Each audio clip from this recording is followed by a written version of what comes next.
Fils et du Saint-Esprit, ainsi soit-il. Cher Monsieur l'abbé, mes bien chers frères, au jour de votre ordination, à la fin de la cérémonie, juste avant de recevoir le pouvoir de remettre les péchés, l'évêque a entonné ce chant solennel et magnifique « Iam vos non dicam servos meos, sed amicos meos ». Désormais, je ne vous appellerai plus mon serviteur, mais je vous appellerai mon ami. Voici comment la liturgie et donc comment le bon Dieu traite ses prêtres en amis. Cher Monsieur l'abbé, vous êtes l'ami privilégié et tout particulièrement du bon Dieu. Notre Seigneur l'a déjà dit à ses apôtres d'une façon très précise, c'est moi qui vous ai aimé le premier, et c'est aussi à nous, prêtres, que Dieu s'adresse lorsqu'il dit « c'est moi qui vous ai aimé le premier », c'est aussi à tout fidèle qui vit en état de grâce. Et à ses apôtres, il dit plus particulièrement « c'est moi qui vous ai choisi, ce n'est pas vous qui m'avez choisi ». Et c'est aussi à vous et à nous, prêtres, que s'adresse cette phrase, et même si nous avons bien voulu entrer au séminaire et nous destiner au sacerdoce, c'est parce que Dieu lui-même a fait le premier pas. C'est parce que Dieu nous a aimés d'un amour éternel, c'est parce que Dieu nous a choisis. En un mot, cher Monsieur l'abbé, le sacerdoce est le fruit de l'amour de Dieu pour ses prêtres. Et plus qu'un amour, vous le savez, c'est une amitié que le bon Dieu voue à ses prêtres. C'est pourquoi il est dit au jour de votre ordination, « Désormais, vous n'êtes plus mon serviteur, mais vous êtes mon ami ».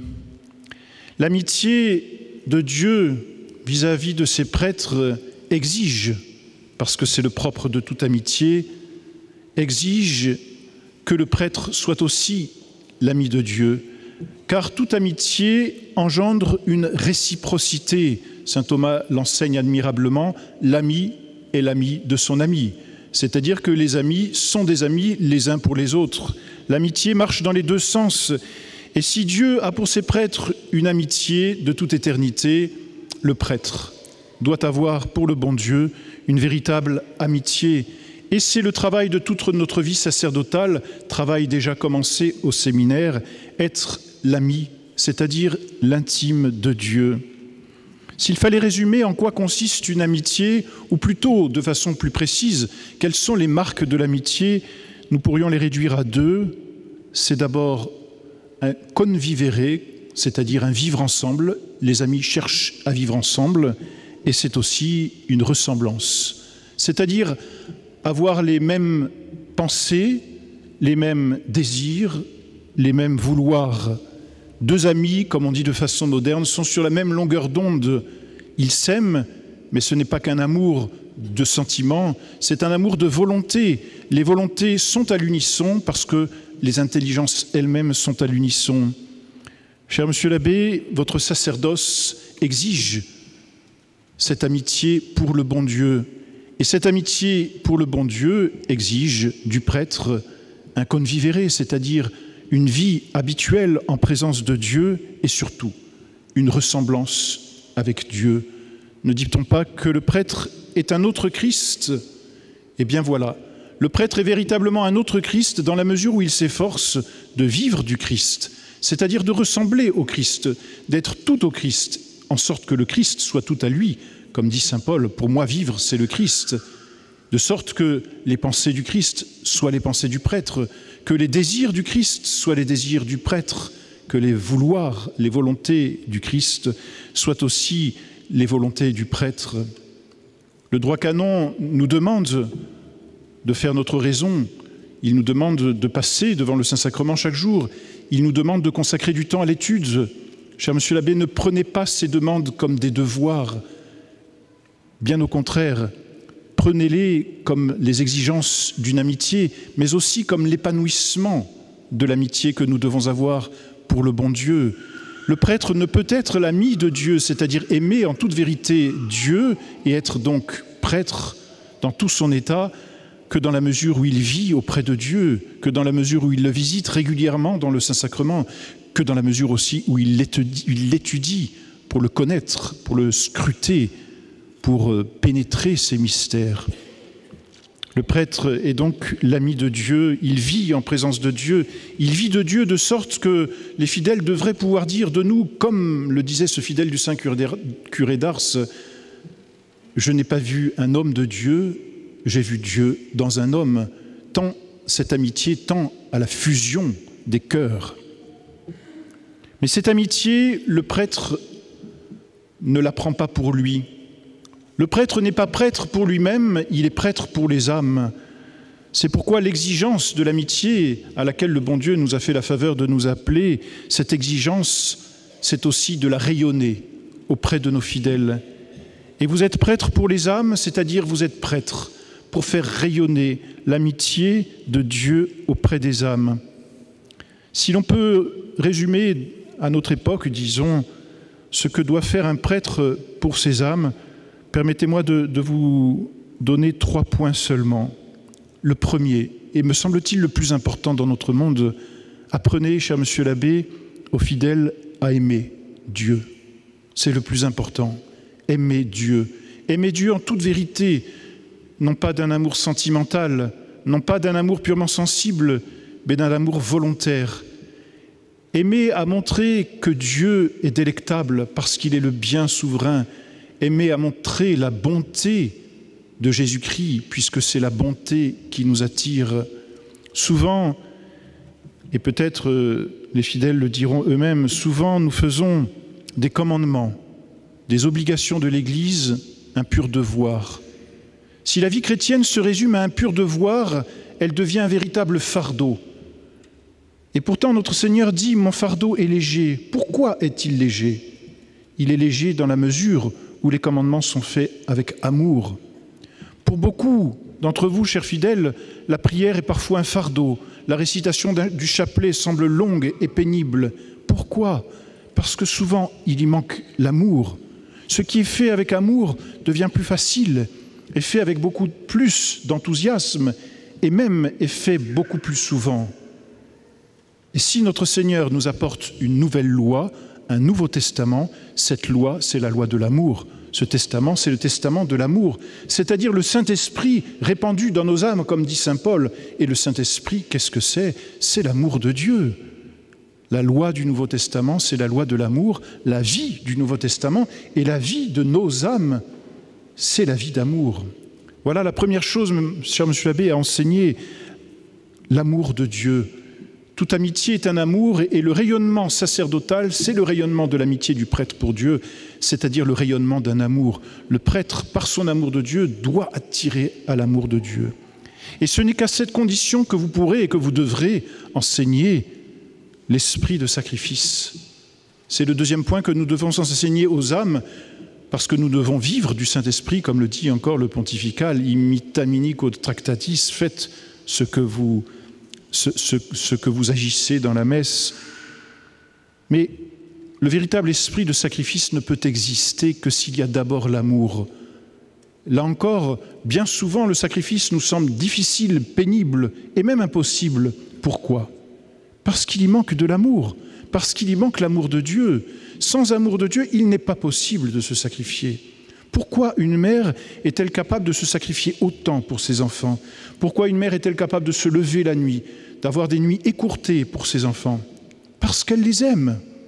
Pourquoi Dieu lui-même, Jésus-Christ, est-il capable de mourir sur la croix dans d'horribles souffrances? Parce qu'il nous aime. Pourquoi le prêtre est-il capable de se donner aux âmes? Parce qu'il les aime. Et pourquoi les âmes seront-elles capables de se donner à Dieu par le sacrifice? Parce qu'elles aiment Dieu. Il n'y a de véritable esprit de sacrifice que dans la mesure où il y a un profond amour de Dieu. L'esprit de sacrifice découle de l'amour de Dieu. Et l'amour de Dieu dans les âmes découle de l'amitié que le prêtre a pour Dieu et que Dieu a pour le prêtre, parce que toutes les grâces passent par les sacrements et donc par le prêtre. Aujourd'hui, dans notre monde individualiste et dans un monde de jouissance, l'esprit de sacrifice semble difficile et impossible. L'Église ne demande pas de renoncer à toute joie ou à tout amour. Elle demande d'aimer d'abord Dieu plus que tout. Et à cette condition-là, le sacrifice devient possible. Et enfin, dernier point, après l'amour et l'esprit de sacrifice, cher monsieur l'abbé, rayonnez, vous le savez déjà et vous le faites déjà, mais rayonnez de la joie. Saint Thomas enseigne que la joie est le premier effet de l'amour, premier effet de la charité, premier effet de l'amitié. Toute amitié engendre dans le cœur une véritable joie et dilate le cœur. Et si le prêtre, aujourd'hui, dans ce monde, a bien quelque chose à apporter, c'est cet effet de l'amour qui est la joie. Notre monde est triste, notre monde est désespéré. Le monde se complaît à nous donner des nouvelles pénibles, insupportables, et à les passer en boucle. Le monde se complaît aussi à nous donner les nouvelles de tout le monde, de sorte que nous sommes comme portant le fardeau insupportable de toutes les catastrophes qui se passent dans le monde. Le prêtre, lui, apporte l'amour, et avec la charité, il apporte la joie de vivre dans ce monde malheureux, parce que cette joie, c'est la joie d'être à Dieu, et c'est la joie de Dieu dans une âme. Au moment de notre mort, justement, si nous mourrons en état de grâce, c'est-à-dire avec la charité, Dieu nous dira, comme nous l'entendons dans l'Évangile, « Entre dans la joie de ton Maître ». Ce n'est même plus la joie qui viendra dans notre cœur, parce que notre cœur sera incapable de comprendre, c'est-à-dire de prendre en lui cette joie de Dieu. Mais c'est notre cœur qui entrera dans la joie de Dieu et qui se dilatera dans cette joie qui fait la vie éternelle. Et le sacerdoce, le prêtre, apporte dans ce monde la joie des mystères divins, la joie de vivre pour Dieu, la joie de l'éternité qui nous est promise. Eh bien, chers frères, réjouissez-vous. Réjouissez-vous d'avoir encore des prêtres ordonnés. Réjouissez-vous d'avoir des prêtres parmi vous. Réjouissez-vous de cette grâce immense que Dieu nous fait, à vous, mais aussi à nous, puisque le prêtre a besoin du prêtre pour se confesser et pour recevoir les derniers sacrements. Réjouissez-vous de cette grâce que Dieu nous fait, de nous donner son amour encore à travers le prêtre, car c'est cela qu'il fait, de nous donner son amour à travers les sacrements, de nous donner certes aussi son esprit de sacrifice, mais la joie qui en découle, car toute joie découle de l'amour et du sacrifice. Oui, mes bien chers frères, réjouissez-vous de cet amour qui existe encore sur la terre.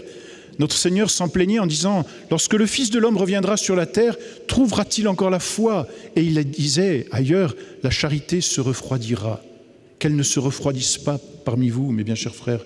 Profitez du sacerdoce pour puiser cet amour que Dieu nous donne, pour puiser cette joie que Dieu nous apporte à travers le prêtre, à travers les sacrements et particulièrement à travers la messe. N'est-ce pas aussi la formule de notre bien-aimé fondateur, Monseigneur Lefebvre, « Et nos crededimus caritati » et nous avons cru à la charité, c'est-à-dire nous avons cru à l'amitié de Dieu pour nous, pour ses prêtres et donc pour toutes les âmes.